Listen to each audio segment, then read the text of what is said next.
You're counting down. 5, 4, 3, 2, 1. Hi, I'm Jason Chichi. I'm the director of MovieMaker, which happens at the SHU Community Theater in downtown Fairfield. Today I'm talking with two of our Session 1 2025 filmmakers, Brenna and Leo. And they both wrote and directed films, and we're going to chat with them about what their experience was like. So, Brenna, let's start with you. I know you're a returning movie maker. Yes, I am. This is your third year. in a row, Oh my gosh, you're a pro. So, having had all that experience, what was this year like for you? Was there anything that was surprising to you this year? I feel like this was the year where things ran the most smoothly for me, because my first year obviously was my first time doing anything related to film, so I had no idea what I was doing. Second year, I was still kind of getting used to things, but now this year, I know how things work, and I feel like I was able to work a lot more efficiently. Yeah, and you are a very personal filmmaker. The things that you write are about things that you experience in your own life. Yes. Do you find that it makes it easier or more complicated? I think I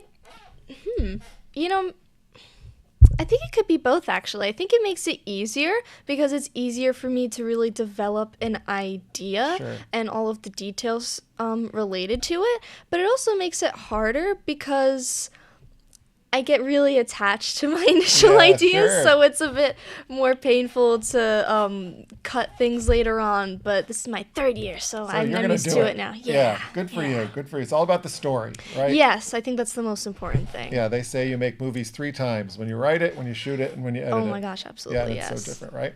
So, Leo, you had made a couple of films before, right? Or had some experience. I've made a lot of films. I've gone to film camps before, and I've made my own solo films.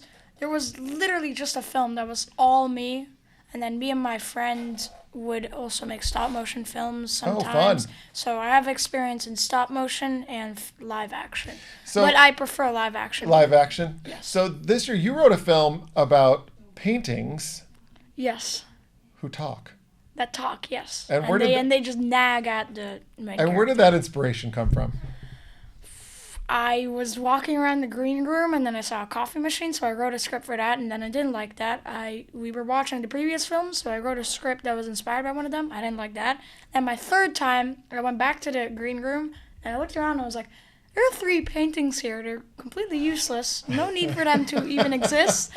So why not give them a purpose? So I wrote the entire film around the fact that the paintings have people trapped in them. The ending, I rewrote many times because I just didn't find one that worked. And then I finally found one that worked. What was it like directing the movie? Well, I've directed before, but with all these people, because usually when I direct, it's just me and my friends or maybe some more people, maybe when I get my sister or my father into it. But for the first time in a while, I've actually directed like lots of people.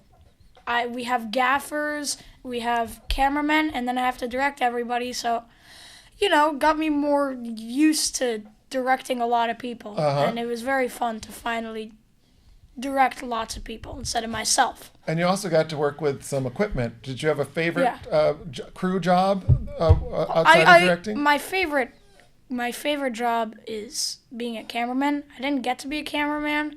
No. So I gotta say, being a gaffer, you have the same amount of freedom as if you Lights were are important, right? a cameraman. And sound, although it is important, all you're doing is just pressing a button and then adjusting the knobs a little. Did you get to use the boom mic at all? The boom mic, no. I think I just plugged in those tripods to the headphones. That's all I did. So, Brenna, do you think you're going to go on to study filmmaking or storytelling of some kind? Storytelling, I definitely think so. Like as a writer? I'm not 100% sure yet. I definitely want to pursue a career in the communications field, but I'm not sure exactly specifically what I want yet. But I think that storytelling is really important to really any and all jobs in the communications field. So I think I'm definitely going to be doing more storytelling, but whether it's more writing, directing, shooting, I'm not 100% sure yet. All right. And Leo, what do you think? I think I'm definitely going to be going into film. Yeah, definitely not into film school because my my mentality is that you have to learn a lot about filmmaking, and then if you get into filmmaking late, then you can go to film school. But my mentality is that don't go to film school. It's sort of a waste of money. Just learn all you can on your own about filmmaking. So you're going to just make movies? I'm just going to make movies, but I also love photography. I also love programming. I do it a lot. I've done it since 2021 when COVID started, really started.